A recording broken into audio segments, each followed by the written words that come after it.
ఓం శ్రీ గణేశాయ నమః. ఓం శ్రీ వేదవ్యాసాయ నమః.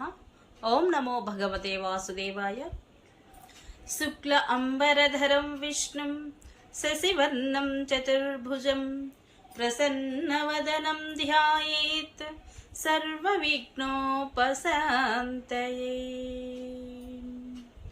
నారాయణం నమస్కృత్య నరం చైవ నరోత్తమం దేవీం సరస్వతిం వ్యాసం తతో జయముధీరయేత్.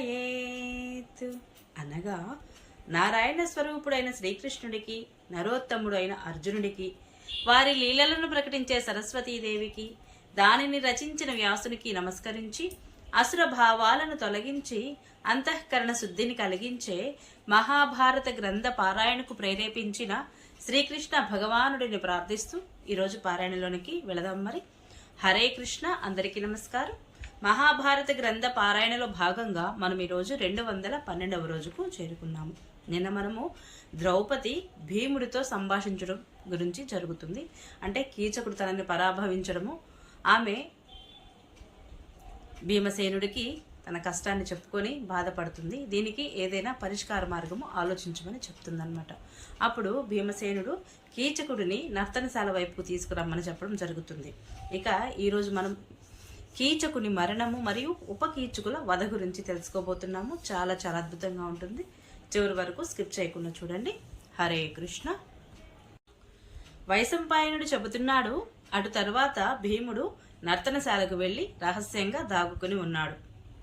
సింహం మృగం కోసం పొంచి ఉన్నట్లుగా కీచకుడి కోసము నిరీక్షించసాగాడు. అప్పుడు పాంచాలితో సమాగమం కానున్నది అనే ఆశతో కీచకుడు కూడా మనోహరంగా అలంకరించుకొని నర్తనశాలకు వచ్చాడు. సంకేత స్థానం తెలుసుకొని నర్తనశాల లోపలికి వెళ్ళాడు. ఆ సమయంలో ఆ భవనం అంతటా అంధకారం అలుముకొని ఉన్నది. అతులిత పరాక్రమశాలి అయిన భీమసేనుడు అక్కడికి అంతకు ముందే వచ్చి ఏకాంతంగా ఒక శయ్యపై పడుకొని ఉన్నాడు. దుర్మతి అయినటువంటి కీచకుడు అక్కడికి చేరుకొని అతనిని చేతితో స్పృశించసాగాడు. ద్రౌపదిని అవమానించిన కారణంగా ఆ సమయంలో భీముడు కోపంతో మండిపోతున్నాడు. కామమోహితుడైన కీచకుడు అతని దగ్గరకు చేరి ఆనందంతో ఉబ్బి తబ్బిబ్బవుతూ చిరునవ్వుతో, ఓ శుభ్రు, నేను అనేక రకాలుగా కూడబెట్టిన అనంత ధన సంపత్తిని నీకు సమర్పిస్తున్నాను. ధన రత్న రాసులతో నిండైన 100 కొద్ది దాసీలు నిన్ను సేవిస్తూ ఉండే, రూపలావణ్యాలు కలిగి స్త్రీ రత్నాలతో అలంకరింపబడి క్రీడా సామాగ్రితో రతి సామాగ్రితో సుశోభితమై ఉండే నా భవనాన్ని నీ కోసము దిగదుడిచి నీ దగ్గరకు వచ్చాను. నా అంతఃపుర స్త్రీలు తరచుగా మీలాగా అందమైన వేషభూషలు అలంకరించుకున్న చూడ చక్కని పురుషుడు వేరొకడు లేడు అని నన్ను ప్రశంసిస్తూ ఉంటారు అని గర్వంగా చెప్పుకున్నాడు కీచకుడు. అప్పుడు భీమసేనుడు, నీవు చాలా చక్కని వాడివే, ఇది చాలా మంచి మాట. అయినా ఇటువంటి స్త్రీని ఇంతకుముందు ఎప్పుడు నీవు స్పృశించి ఉండవు అన్నాడు. ఇలా అని మహాబాహువైన భీమసేనుడు వెంటనే ఒక్క గంతు వేసి లేచి నిలుచొని అతనితో, ఒరే పాపి, నీవు పర్వతంలో చాలా ఒడ్డు పొడుగు ఉన్నవాడవు, కానీ సింహం విశాల కాయం గల గజరాజును ఈడ్చి వేసినట్లుగా ఈ రోజు నిన్ను నేను నేలకేసి కాలితో నలిపివేస్తాను. నీ అక్క ఇదంతా చూస్తుంది. ఈ రీతిగా నీవు చావగానే సైరంధ్రి నిర్భయంగా తిరుగుతుంది. ఆమె పతులు కూడా ఆనందంతో రోజులు గడుపుతారు అంటూ పూలతో అలంకరింపబడిన అతని కేశాలను పట్టుకున్నాడు. కీచకుడు కూడా బలవంతుడే. అతడు తన జుట్టును విడిపించుకొని అతి చురుకుగా 2 చేతులతో భీముడిని పట్టుకున్నాడు. ఇక ఆ ఇద్దరు పురుష సింహాల మధ్య పరస్పరం బాహుయుద్ధం మొదలైంది. ఇద్దరూ గొప్ప వీరులే. వారి భుజస్పాలనలతో వెదుళ్లు చిట్లుతున్న కఠోర ధ్వనులు వెలువడసాగాయి.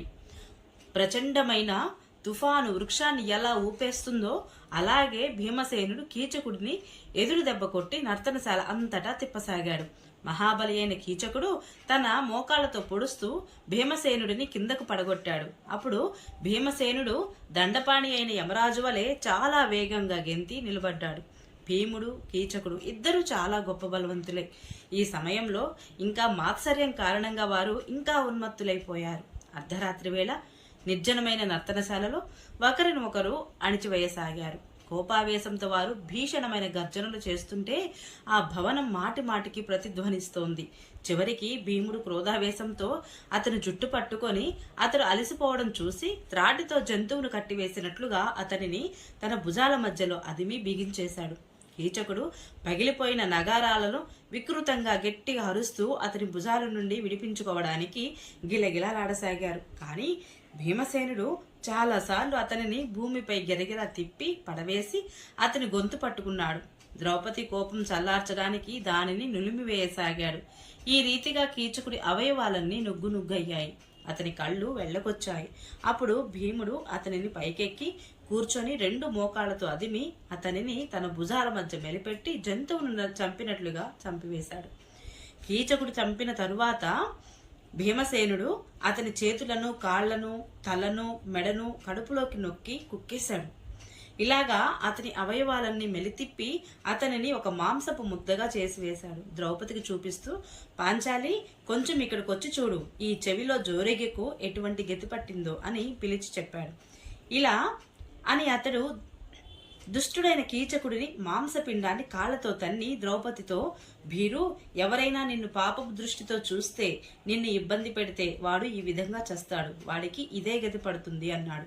ఈ రకంగా కృష్ణ యొక్క ఆనందం కోసము భీముడు ఈ దుష్కర కార్యాన్ని చేశాడు. తన కోపం చల్లారగానే ద్రౌపది అనుమతిని అడిగి పాకశాలకు వెళ్లిపోయాడు భీమసేనుడు. కీచకుడిని చంపించి ద్రౌపది చాలా ఆనందంగా ఉంది. ఆమె సంతాపమంతా చల్లారిపోయింది. పిమ్మట ఆమె ఆ నృత్యశాల సంరక్షకులతో, అక్కడ కీచకుడు పడి ఉన్నాడు, నా పతులు గంధర్వులే ఇతనికి ఈ గతి కల్పించారు, మీరు అక్కడికి వెళ్లి చూస్తే బాగుంటుంది అని చెప్పింది. ద్రౌపది చెప్పిన ఆ మాటలు విని నాట్యశాలకు సంబంధించిన 1000 మంది కాపలదారులు దీపాలు తీసుకుని అక్కడికి వెళ్లారు. వారు అతడు రక్తపు మడుగులో ప్రాణాలు కోల్పోయి పడి ఉండడం చూశారు. కాళ్ళు చేతులు లేని మొండం చూసి విచలితులైపోయారు అందరూ. అతనిని ఆ స్థితిలో చూచి అందరికీ విస్మయం కలిగింది. అప్పుడే కీచకుని బంధువులందరికీ అక్కడ పోగయ్యారు. నలువైపులా అతడిని చుట్టుముట్టి విలపించసాగారు. ఇటువంటి దుర్గతిని చూచి అందరికీ గగురుపాటు కలిగింది. అతని అవయవాలన్నీ శరీరంలోకి దూరిపోయి ఉండడం వలన నేల మీద వెల్లకిలా పడేసిన తాబేలులాగా అనిపించసాగాడు. అతని దగ్గర బంధువులు దహన సంస్కారాలు చేయడానికి నగరం వెలుపలికి తీసుకుపోయే ప్రయత్నాలు ఆరంభించారు. శవానికి కొద్ది దూరంలో ఒక స్తంభాన్ని ఆనుకొని నిలుచున్న ద్రౌపదిపై వారందరి దృష్టి పడింది. వారందరూ కూడా అక్కడికి చేరుకున్నాక ఉపకీచకులు అంటే కీచకుడి యొక్క తమ్ముళ్ళు అన్నమాట, ఈ దుష్టురాలిని ఇప్పుడే చంపివేయాలి, దీని కారణంగా కీచకుడి హత్య జరిగింది, అయినా చంపవలసిన అవసరం ఏమున్నది, కామాసక్తుడు అయిన కీచకునితో పాటు దీనిని కూడా కాల్చివేద్దాము, అలా చేస్తే చనిపోయినా కానీ నా సూతపుత్రునికి ఇష్టం చేకూరుతుంది అన్నారు. ఇలా ఆలోచించి వారు విరాటరాజును, సైరంధ్రి కారణంగానే కీచకుడు చనిపోయాడు కాబట్టి మేము ఈమెను కీచకునితో పాటు దహనం చేద్దాం అనుకుంటున్నాము అని చెప్తారనమాట. ఇప్పుడు ఇందుకు మీరు మాకు అనుమతినివ్వండి అని అడిగారు. రాజు ఆ సూతపుత్రుల ఔదన్యాన్ని చూసి సైరంధ్రిని దహించడానికి సమ్మతించాడు. అంతే, ఉపకీచకులు భయంతో కొయ్యబారిపోయిన కృష్ణను పట్టుకున్నారు. ఆమెను కీచకుని ఉంచిన పాడెపైనే ఉంచి కట్టేశారు. ఈ రీతిగా ఆ పాడెను పైకెత్తుకుని శ్మశానం వైపు బయలుదేరారు. కృష్ణ సనాథ అయినప్పటికీ సూతపుత్రుల ఉచ్చులో చిక్కుకొని అనాథ వలె విలపించసాగింది. సహాయం కోసం గొంతెత్తి, జయా, జయంత, విజయ, జయత్సేన, జయద్బల, నా పిలుపులు వినండి, ఈ సూతపుత్రులు నన్ను తీసుకుపోతున్నారు. ఏ గంధర్వులు భీషణమైన ధనుష్టాంకార ధ్వని సంగ్రామ భూమిలో పిడుగుపాటులా వినిపిస్తుందో, ఎవరి రథఘోష మిక్కిలి ప్రబలంగా ఉంటుందో వారు నా పిలుపును వినాలి. అయ్యో, ఈ సూతపుత్రులు నన్ను పట్టుకుపోతున్నారు అని బిగ్గరగా అరిచింది. కృష్ణ యొక్క ఆ దీనాలాపలను విని భీమసేనుడు ఏమీ ఆలోచించకుండా తన మంచం మీద నుంచి లేచాడు. వెంటనే సమాధానంగా, సైరంధ్రి, నీవు చెబుతున్నది నేను వింటున్నాను, కాబట్టి ఈ సూతపుత్రుల వలన నీకేమీ భయం లేదు అని పలికి నగర ప్రాకారం దూకి బయటకు వచ్చాడు. చాలా వేగంగా శ్మశానం వైపు కదిలాడు. అతడు ఎంత వేగంగా వెళ్ళాడంటే సూతపుత్రుల కంటే ముందే అతను శ్మశానానికి చేరుకొని దానికి సమీపంలో అతనికి 10 వ్యామాలు, అంటే వ్యాయామము అంటే 2 చేతులు చాపితే ఎంత పొడవు ఉంటుందో దాన్ని ఒక వ్యామం అంటారనమాట. అలా అంటే 10 వ్యామాల పొడవైన ఒక తాటి చెట్టు వంటి వృక్షం కనపడింది. అంటే 10 బారల ఒక తాటి చెట్టు లాంటి చెట్టు కనపడింది. దాని శాఖలు లావుగా ఉన్నాయి. పైకి అది ఎండిపోయి ఉంది. భీమసేనుడు దానిని భుజాలపై బరువు మోపి ఏనుగు వలె బలమంతా ఉపయోగించి పెగిలించి వేశాడు. దానిని భుజంపై పట్టుకొని దండధరుడైన యముని వలె సూతపుత్రుల వైపు వెళ్ళాడు. ఆ సమయంలో అతని నడక వేగానికి ఊగిపోతూ అక్కడ వృక్షాలన్నీ పడిపోయాయి. భీమసేనుడు క్రోధంగా సింహంలాగా తన వైపు రావడం చూసి సూతపుత్రులందరూ భయపడిపోయారు. వారు భయ విషాదాలతో వణికిపోతూ, అరే చూడు, ఈ బలవంతుడైన గంధర్వుడు చెట్టు పైకెత్తి పట్టుకొని మహాక్రోధంతో మన వైపే వస్తున్నాడు. తొందరగా సైరంధ్రిని వదిలిపెట్టండి. ఈవిడ మూలంగానే మనకు ఈ భయం అని అనుకోసాగారు. వృక్షంతో వస్తున్న భీమసేనుడిని చూడగానే అందరికందరూ సైరంధ్రిని వదిలిపెట్టేసి నగరం వైపు పరుగులు తీశారు. వారి పారిపోవడం చూసి భీమసేనుడు ఇంద్రుడు దానవులను వధించినట్లుగా ఆ వృక్షంతో 106 ఉపకీచుకులను యమసదనానికి పంపాడు. 106 ఉపకీచుకులను యమసదనానికి పంపాడు భీమసేనుడు. ఆ తర్వాత ద్రౌపది కట్లు విప్పి ఆమెకు ధైర్యం చెప్పాడు. ఆ సమయంలో ద్రౌపది కన్నుల వెంట నీరు ధారగా కురుస్తోంది. ఆమె అత్యంత దీనురాలై ఉంది. ఆమెతో దుర్జయుడైన భీమసేనుడు, కృష్ణ, నీ తప్పు ఏమీ లేకుండా నిన్ను ఇబ్బందుల పాలు చేసేవారు ఇలాగే చనిపోతారు. ఇక నీవు నగరానికి వెళ్ళు. నీకు వచ్చిన భయమేమీ లేదు. ఇక ఇంకొక వైపు నుండి విరాటుని వంటశాలకు నేను వెళతాను అని చెప్పాడు. ఇదంతా చూసిన నగరవాసులు విరాటరాజు వద్దకు వెళ్లి గంధర్వులు మహాబలవంతులైన సూతపుత్రులను చంపివేశారని, ద్రౌపది వారి చేతుల నుండి తప్పించుకొని రాజభవనం వైపు వెళుతుంది అని నివేదించారు. వారి మాటలు విని విరాటుడు, మీరు సూతపుత్రులకు అంత్యకర్మలు నిర్వర్తించండి.